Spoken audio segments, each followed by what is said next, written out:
नमस्कार दोस्तों, मैं हूं विपिन जैन एंड आज हम जियो फाइनेंशियल सर्विसेज लिमिटेड का जो इन्वेस्टर प्रेजेंटेशन है उस पर हम बात करेंगे। और इस इन्वेस्टर प्रेजेंटेशन पर हम देखेंगे कि कंपनी ने क्या डिटेल अपने कंपनी के बारे में, अपने फ्यूचर प्लान के बारे में क्या दी हुई है और कैसे ये लोग अपना बिजनेस मॉडल को बनाने वाले हैं। दोस्तों, ये वीडियो उन लोगों के लिए देखना महत्वपूर्ण है जो लोग ऑलरेडी जियो फाइनेंशियल सर्विसेज लिमिटेड में अपना इन्वेस्टमेंट किए हुए हैं और जो in future Jio financial services limited में अपना इन्वेस्टमेंट करने वाले हैं। तो मैं ये पूरे प्रेजेंटेशन को स्टार्ट करता हूं और इसमें देखते हैं कि क्या फाइनेंशियल प्लान, क्या फ्यूचर प्लान जियो फाइनेंशियल सर्विसेज ने किए हुए हैं। दोस्तों, ये तो हमें पता ही है कि ये रिलायंस ग्रुप की कंपनी है और पहले ये रिलायंस इंडस्ट्री का पार्ट हुआ करती थी और अभी ये कंपनी इंडिपेंडेंट डिमर्ज करके इंडिपेंडेंट हो गई है और इसमें रिलायंस इंडस्ट्रीज के जो प्रमोटर हैं वही इसके प्रमोटर हैं और balance all public mutual funds and institutional investors इसमें शेयर होल्डर्स हैं। तो दोस्तों, इन्होंने 2 दिन पहले ही इन्होंने अपने दिसंबर के रिजल्ट्स पब्लिश किए हैं और रिजल्ट्स के साथ में इन्होंने ये प्रेजेंटेशन दिया हुआ है। तो दोस्तों, यदि हम इसे देखें तो ये कंपनी जो है जियो फाइनेंशियल सर्विसेज, इनकी ये एक होल्डिंग कंपनी होगी और इस होल्डिंग कंपनी के अंदर में सारे जितने भी फाइनेंशियल सर्विसेज होते हैं वो सब इस कंपनी के बिजनेस पार्ट होंगे और ये कंपनी अपनी सब्सिडरी बना के अलग अलग एरियाज में अपनी सब्सिडरी बनाएगी और उस सब्सिडरी के थ्रू अपनी सर्विसेज को प्रोवाइड करेगी। तो दोस्तों, इसमें इन्होंने बताया है कि आने वाले 2026 तक फाइनेंशियल वर्ल्ड में क्या पॉसिबिलिटीज हैं। आप देखें कि इन्होंने ये बताया हुआ है कि लगभग 60 लाख करोड़ के लोन्स एनबीएफसीज का 60 लाख करोड़ के लोन की उनकी असेट होगी, यानी 60 लाख करोड़ तक के लोन एनबीएफसी के पोर्टफोलियोज में होंगे। और नेक्स्ट इन्होंने बताया है 15 लाख करोड़ की life and non life insurance का प्रीमियम होगा। एंड म्यूचुअल फंड इंडस्ट्री की बात करें तो आज की तारीख में म्यूचुअल फंड इंडस्ट्री लगभग 50 लाख करोड़ की म्यूचुअल फंड इंडस्ट्री है, जो कि mutual funds, various mutual fund houses 50 lakh crore की असेट को मैनेज कर रहे हैं और 2026 तक 79 लाख करोड़ की म्यूचुअल फंड की इंडस्ट्री की असेट होगी। तो आप देखें कि ग्रोथ अराउंड 30 लाख करोड़ की ग्रोथ जो है म्यूचुअल फंड इंडस्ट्री में होने वाली है। और डिजिटल पेमेंट में दोस्तों इन्होंने बताया हुआ है कि 3,892 लाख करोड़ की डिजिटल पेमेंट्स जो है ईयरली बेसिस पे होंगे। तो ये पूरा फाइनेंशियल सर्विसेज वर्ल्ड की पूरी प्रोजेक्शंस है कि कितना बड़ा मार्केट फाइनेंशियल सर्विसेज में है जिसको ये कंपनी कैप्चर करेगी और अपना शेयर, अपना मार्केट शेयर उसमें ये लेगी। दोस्तों, अभी ये कंपनी अभी किसी भी बिजनेस में नहीं आई है, अभी जस्ट इसकी पूरी प्लानिंग चल रही है और बहुत जल्दी ही ये अपनी सारी फाइनेंशियल सर्विसेज में आएगी और ये कुछ सर्विसेज में वर्ल्ड की जो टॉप कंपनीज हैं उनसे टाई अप करके उनके साथ जॉइंट वेंचर करके आएगी और कुछ सर्विसेज में डायरेक्टली खुद अपनी 100% ओनरशिप के साथ अपनी सर्विसेज प्रोवाइड करेगी। और आगे चलते हैं दोस्तों। तो इसमें ये इनका एक लेंडिंग बिजनेस जो है, उस बिजनेस में ये लोग डिवाइस एज ए सर्विस को फाइनेंस करेंगे लीज बेसिस पे और उस लीज बेसिस पे रेंटिंग करके उसको फाइनेंसिंग करके उस मार्केट में अपना प्रेजेंस दिखाएंगे। सप्लाई चेन फाइनेंसिंग भी ये लोग करेंगे सप्लाई चेन फाइनेंसिंग में ये वर्किंग कैपिटल लोन्स देंगे। इसके अलावा अदर प्रोडक्ट्स में ये होम लोन भी देंगे, लोन अगेंस्ट शेयर्स भी देंगे। इस तरह से अनसिक्योर्ड लोन, सिक्योर्ड लोन ये प्रोवाइड करेंगे। इसके अलावा दोस्तों ये इंश्योरेंस ब्रोकिंग बिजनेस में भी आएंगे और इनका कहना है कि ये 27 जो इंश्योरेंस कंपनीज, जिसमें life insurance, non life insurance दोनों ही इंक्लूड हैं, उन सब से ये टाई अप करेंगे और इंश्योरेंस के प्रोडक्ट्स हैं उनको ये अपनी एक सब्सिडरी के थ्रू सेल करेंगे। पेमेंट बैंक्स में ये लोग आने वाले हैं, जिसमें कि ये अपना डेबिट कार्ड वगैरह भी लॉन्च करेंगे और saving bank account, digital saving bank account में भी ये आएंगे। क्योंकि दोस्तों आपको पता है कि रिलायंस की अपनी खुद की जियो टेलीकॉम कंपनी है, तो रिलायंस ग्रुप जो है वो पूरा अपना एआई और टेक्नोलॉजी बेस्ड उनकी कैपेबिलिटी बहुत बढ़िया है और उसी को यूज करके ये पेमेंट बैंक के थ्रू ये डिजिटल सेविंग बैंक अकाउंट की सर्विस भी देंगे। इन्होंने इनकी मैनेजमेंट टीम में इन्होंने एएमसी अपना जो म्यूचुअल फंड का बिजनेस है उस बिजनेस के लिए इनके पास सारी कैपेबिलिटी रेडी है एंड इनका बोर्ड को इन्होंने प्रॉपरली रिकंस्टिट्यूट किया है, जिसमें कि सारे जो लीड करने वाले जो मुकेश भाई और उनके जो daughter Isa Ambani and Akash Ambani, उन लोगों को प्रॉपरली उनको में लाके और इन्होंने प्लान कर लिया है। इसके अलावा इन्होंने ऑलरेडी जो है एएमसी लाइसेंस के लिए अप्लाई कर दिया है और ये म्यूचुअल फंड इंडस्ट्री में ये आने वाले हैं। अब इनकी स्ट्रेंथ क्या है दोस्तों, देखिए रिलायंस का एक अपना रेपुटेशन है, ट्रस्ट है मार्केट में and they are very good in corporate governance.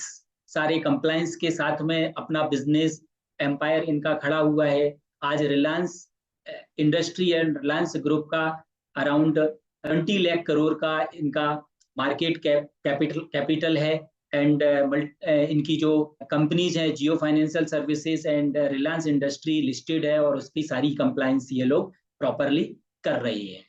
और इनका फोकस रहेगा रिटर्न ऑन कैपिटल पर, कि कैपिटल पे जो भी है अच्छा रिटर्न लेके आए एंड रिटर्न ऑन, ये दोनों ही इन्होंने रिटर्न ऑन कैपिटल डाल दी है, रिटर्न ऑन कैपिटल पे इनका काफी फोकस रहेगा। दूसरा, इनका कैपिटल की दोस्तों इनको कोई प्रॉब्लम नहीं है, ये अपनी जितनी चाहे उतनी कैपिटल ये ला सकते हैं, अपना कैपिटल लगा सकते हैं ये, और मार्केट में इनका ब्रांड है तो ये जितना चाहे उतना कैपिटल अपना रेज भी कर सकते हैं। तो आपको पता होना चाहिए कि फाइनेंस बिजनेस में जब लोन देते हैं तो आपको बहुत फंड की जरूरत पड़ती है और वो फंड इनके लिए कोई फंड रेज करना कोई बड़ा काम नहीं है।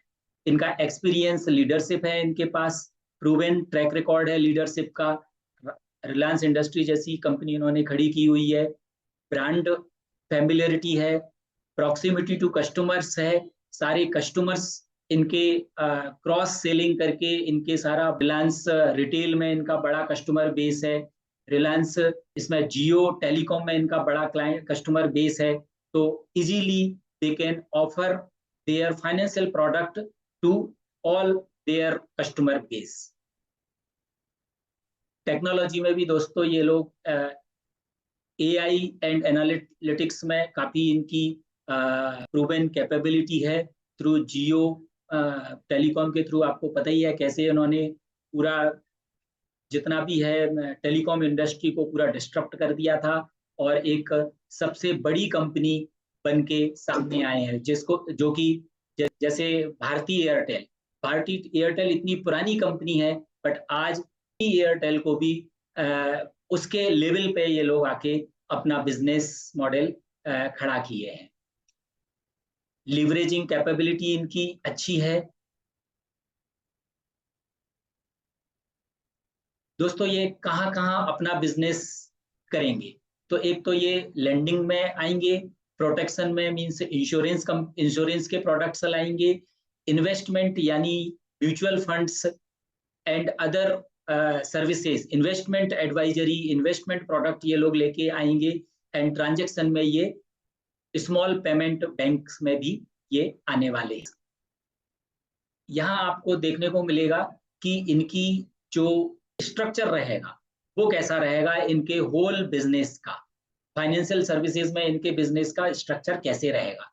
तो दोस्तों ये जो जियो फाइनेंशियल सर्विसेज कंपनी है, ये लिमिटेड है, ये इनकी होल्डिंग कंपनी होगी और इसके अंडर में इनके सारे business, lending, protection, investment and transactions, all businesses इनके सब्सिडरीज के थ्रू आएंगे।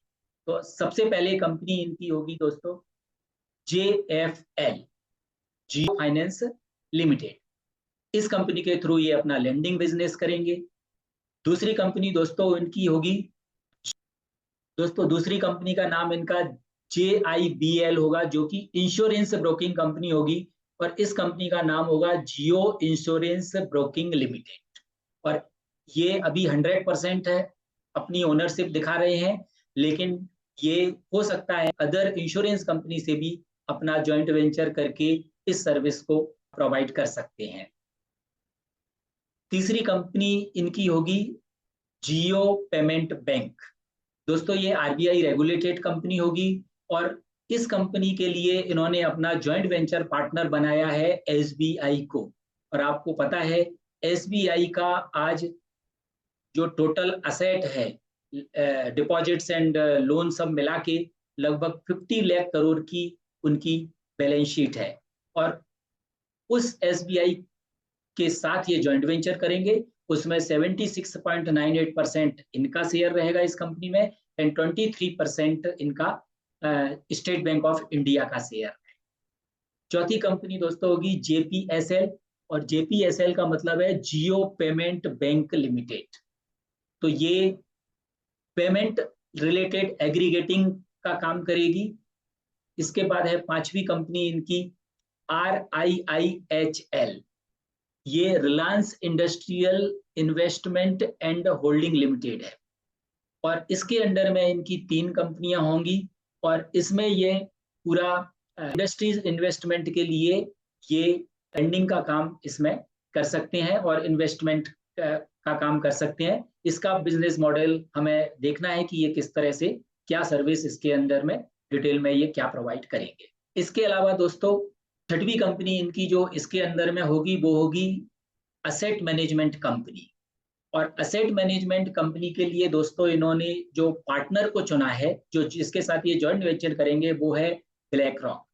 ब्लैक रॉक के बारे में मैं बता दूं दोस्तों आपको, रॉक एक US की मल्टीनेशनल इन्वेस्टमेंट कंपनी है और लार्जेस्ट असेट मैनेजमेंट कंपनी है। इसकी ये जो असेट मैनेज करती है दोस्तों, लगभग 9.1 ट्रिलियन डॉलर की असेट ये मैनेज करती है। और ये रिलायंस के साथ मिलके इंडिया में म्यूचुअल फंड अपने असेट मैनेजमेंट कंपनी खोलेगी एंड म्यूचुअल फंड में बिजनेस करेंगे। ये म्यूचुअल फंड लॉन्च करेंगे अपनी अलग अलग स्कीम के थ्रू। इसकी यदि इंडियन रुपीज में दोस्तों यदि बात करूं तो ब्लैक रॉक जो है 755 लाख करोड़ की असेट मैनेजमेंट करती है in terms of rupees. And आज की तारीख में यदि पूरा म्यूचुअल फंड का इंडस्ट्री देखें हम, तो 50 लाख करोड़ की असेट को मैनेज कर रही है। तो आप सोच सकते हैं कि जिसके साथ इन्होंने जॉइंट वेंचर किया है वो कितनी बड़ी कंपनी है और कितना बड़ा बिजनेस आने वाले टाइम में जियो फाइनेंशियल सर्विसेज की ये एक सिंगल सब्सिडरी करेगी। इसके अलावा ये इनकी एक कंपनी होगी JIASL और इसका फुल फॉर्म है जियो इंफ्रास्ट्रक्चर मैनेजमेंट सर्विसेज लिमिटेड। इसमें ये पूरा लीजिंग का बिजनेस होगा, इसके थ्रू ये लीजिंग असेट को लीज करेंगे और ये भी एक फाइनेंशियल सर्विसेज की कंपनी होगी।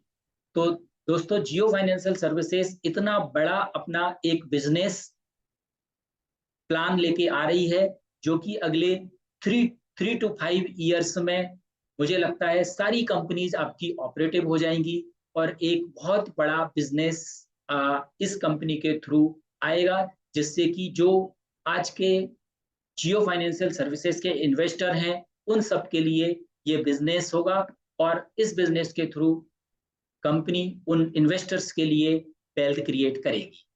तो इन्होंने कुछ नंबर्स भी, फाइनेंशियल नंबर्स दिए हुए हैं दिसंबर के, बट इनमें दोस्तों अभी कोई खास बिजनेस इनकम कुछ नहीं है।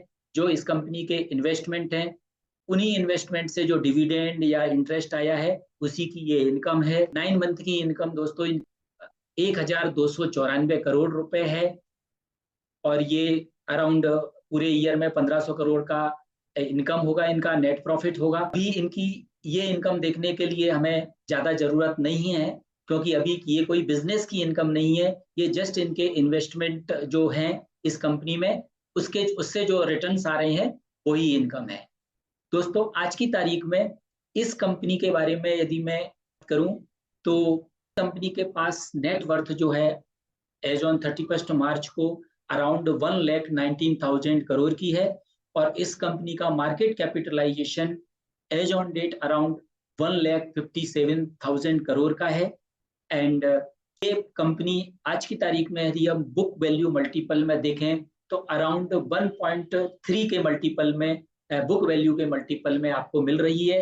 इसका मतलब है 250 रुपए का अराउंड इसका शेयर प्राइस है, एंड 188 रुपीज की बुक वैल्यू है पर शेयर। तो दोस्तों ये एक अच्छी कंपनी जो हमें इन्वेस्टमेंट के लिए अवेलेबल है, और ये इनके फाइनेंशियल प्लानिंग और फ्यूचर प्लान्स थे जियो फाइनेंशियल सर्विसेज के। और मुझे लगता है दोस्तों मैंने जितना अभी तक की जितनी भी इसकी इंफॉर्मेशन थी वो मैंने आपके साथ शेयर की है। होपफुली आपको ये इंफॉर्मेशन अच्छी लगेगी, और इसके बेसिस पे आपको एक इसमें इन्वेस्टमेंट करने का और इसमें इन्वेस्टर एज ए इन्वेस्टर बने रहने का आपको एक आत्मविश्वास एंड कॉन्फिडेंस आएगा। और मुझे लगता है दोस्तों अगले 3 से 5 साल में ये company Bajaj finance and Bajaj holding जैसा एक बड़ा वैल्यूएशन क्रिएट करेगी, जो कि बजाज फाइनेंस ने 15-20 साल में किया है, वो ये कंपनी अगले 5 सालों में करने की ताकत रखती है। तो थैंक यू दोस्तों, वीडियो अच्छा लगा है तो डेफिनेटली आप यूट्यूब चैनल को सब्सक्राइब कीजिए, एंड लाइक कीजिए, एंड शेयर कीजिए। एंड ऐसे मैं कोई नए कंपनी के बारे में या नए सब्जेक्ट पर दोबारा बनाऊंगा। Thank you.